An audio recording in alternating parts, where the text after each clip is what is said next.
الشیطان الرجیم بسم اللہ الرحمن الرحیم۔ حضرات جی بکار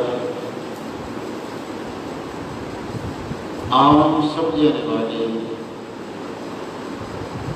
ان معاملات کو کہ جو بظاہر عام نہیں ہیں بلکہ بہت زیادہ نقصان کا باعث وہ عمل ہیں، ان کے حوالے سے آج کی اس نشست میں گفتگو کو آگے بڑھاتے ہیں۔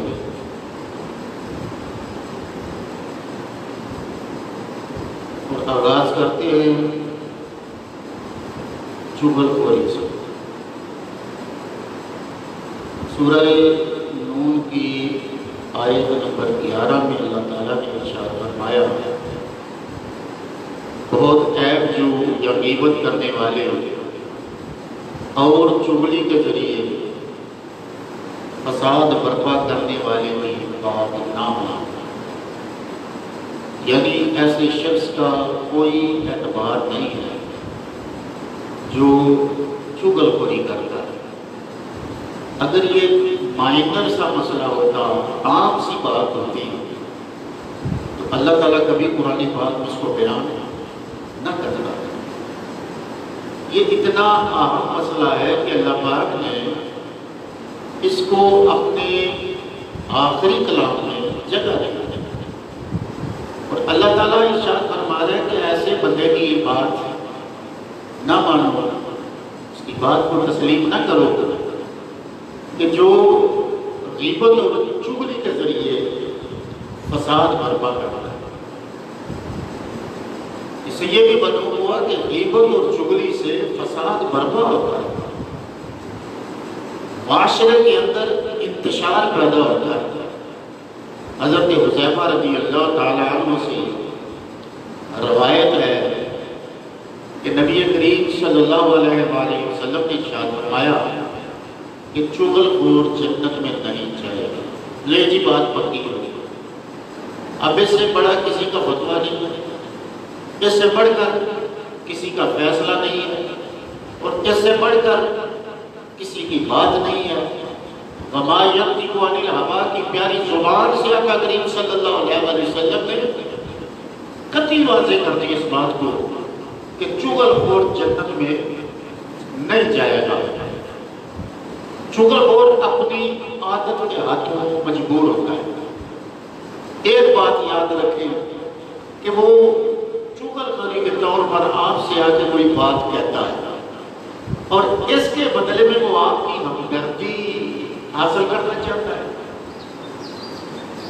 لیکن اگر تھوڑا سا اللہ تعالیٰ عقل عطا فرمائے تو اس بات پر بھی غور کیا جا سکتا ہے کہ جو کسی کی بات ہمیں آ کر سناتا ہے اور ہماری ہمدردی حاصل کرنے کی کوشش کرتا ہے، لازمی بات ہے کہ اس کی فطرت میں چغل خوری ہے، وہ ہماری بات بھی کسی کو جا کر بتاتا ہے۔ اس طرح چغل خور جب چغلی کرتا ہے، کسی کی بات ہمیں آ کر سناتا ہے، تو ہم عمومی طور پر اپنے حالات کے مطابق پرسکون ہو کے بیٹھے ہوتے ہیں، ذہن میں کسی قسم کا انتشار نہیں ہوتا، لیکن جو ہی وہ آ کے کوئی ایسی بات ہمیں سناتا ہے تو ذہن پریشان ہو جاتا ہے، سوچ فکر پڑے، یار اچھا فلاں شخص نے ہمارے بارے میں یہ کہا۔ اس حوالے سے بھی چغل خور کو اپنے آپ سے دور رکھنا چاہیے، کیونکہ یہ ذہنوں میں بھی فساد پیدا کرتا ہے، سوچوں میں بھی فساد پیدا کرتا ہے، اور معاشرے میں بھی فساد پیدا کرتا ہے۔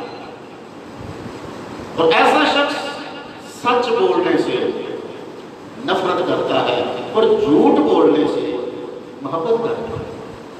ظاہر ہے کہ اگر کہیں سے اسے کوئی بات سنانے کے لیے ملی ہے تو اپنی طرف سے وہ مسالہ ضرور لگائے گا، اپنی طرف سے وہ اس بات کو تڑکا ضرور لگائے گا، جس کا نتیجہ یہ ہوگا کہ یہ بات اور دکان تک پہنچ۔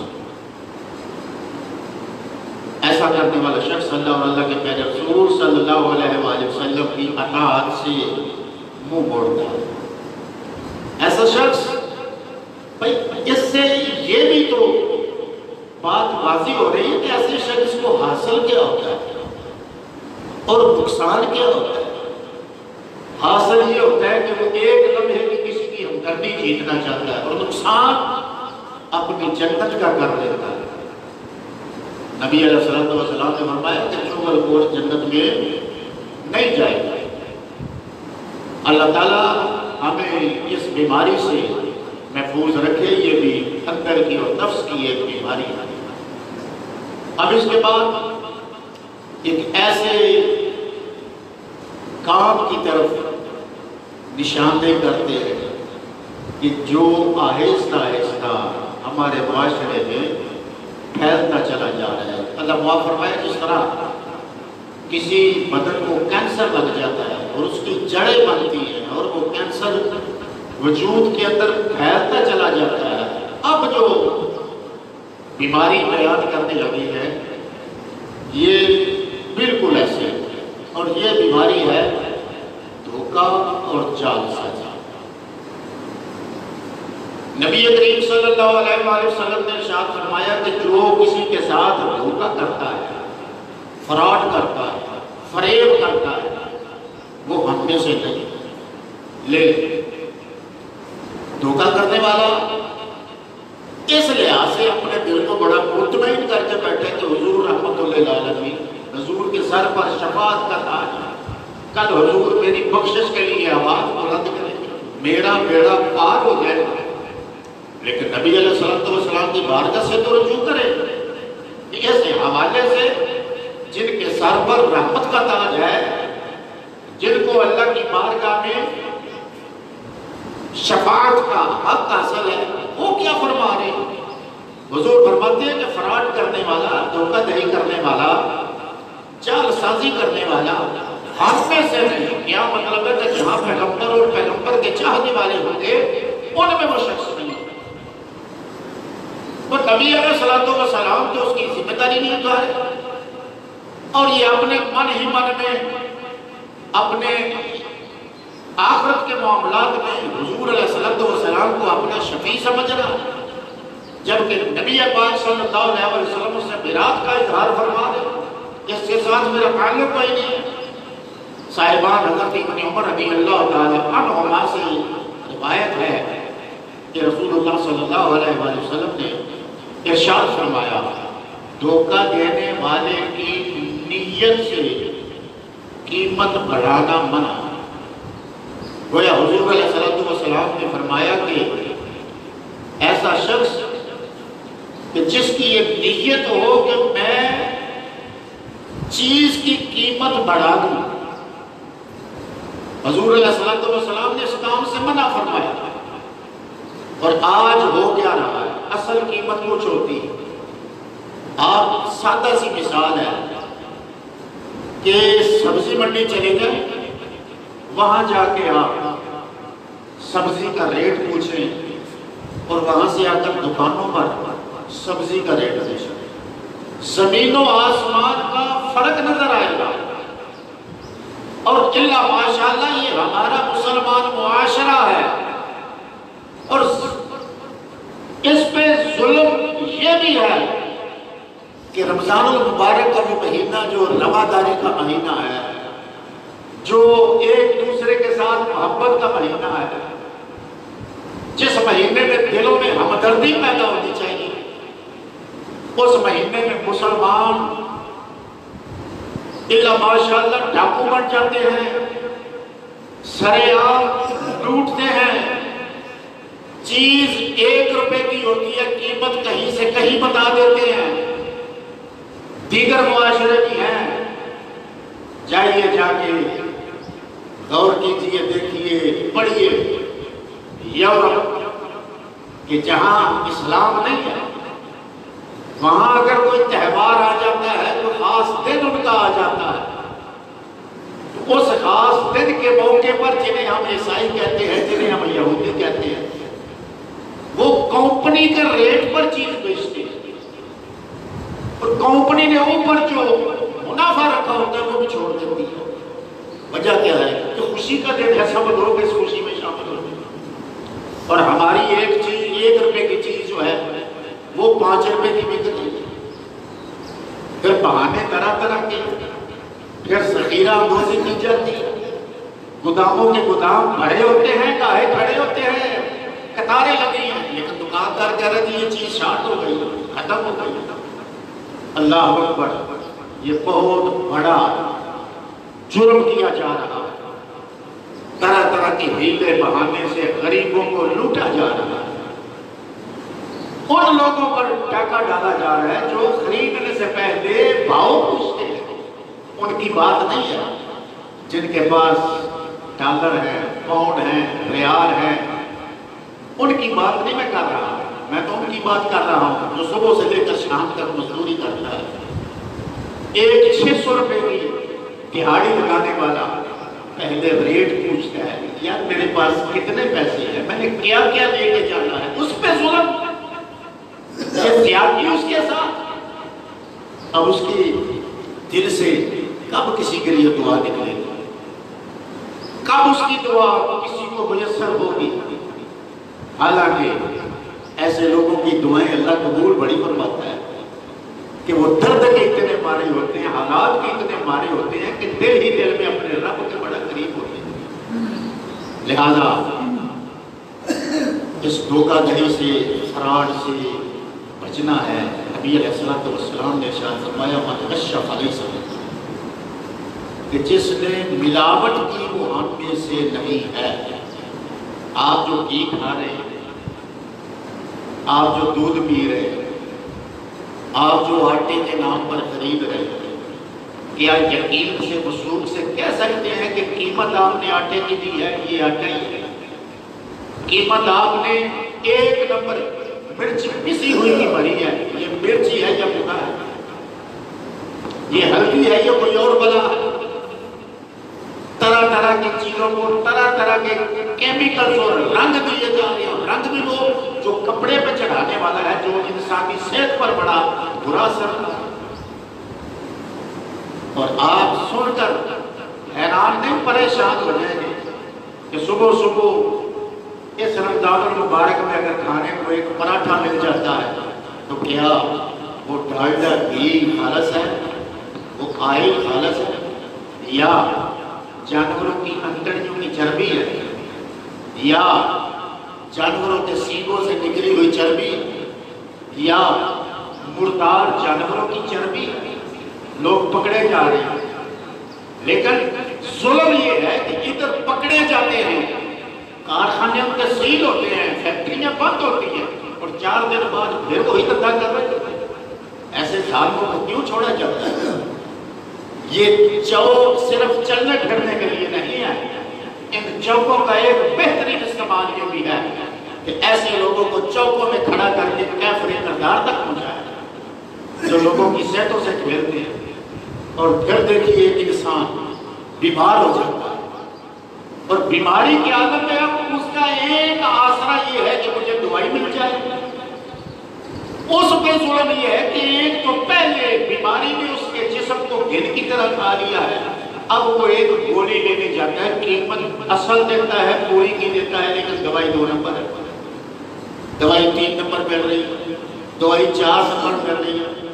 اور میں یہ کہنا چاہتا ہوں, مجھے بار بار یہ بات اس موقع پہ یاد آ جاتی ہے کہ پنجاب کا ایک گورنر تھا الطاف, جیلم کے پاس کا رہنے والا تھا, پنجاب کا گورنر بنا. اس کو دل کی تکلیف ہو, یہاں اسے آرام نہ آیا تو یہاں آرام تو آتا بھی نہیں. یہ تو غریبوں کے لیے اسپتال ہے, یہاں کے جتنے ادارے ہیں یہ تو بڑے لوگوں کے لیے ہیں.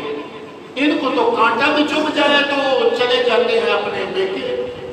کوئی لندن جا کے بیٹھا ہوا ہے, کوئی نیو یارک جا کے بیٹھا ہوا ہے, کوئی فرانس میں جا کے, پیرس میں جا کے بیٹھا ہوا ہے. کیا ہے جی علاج کروانے؟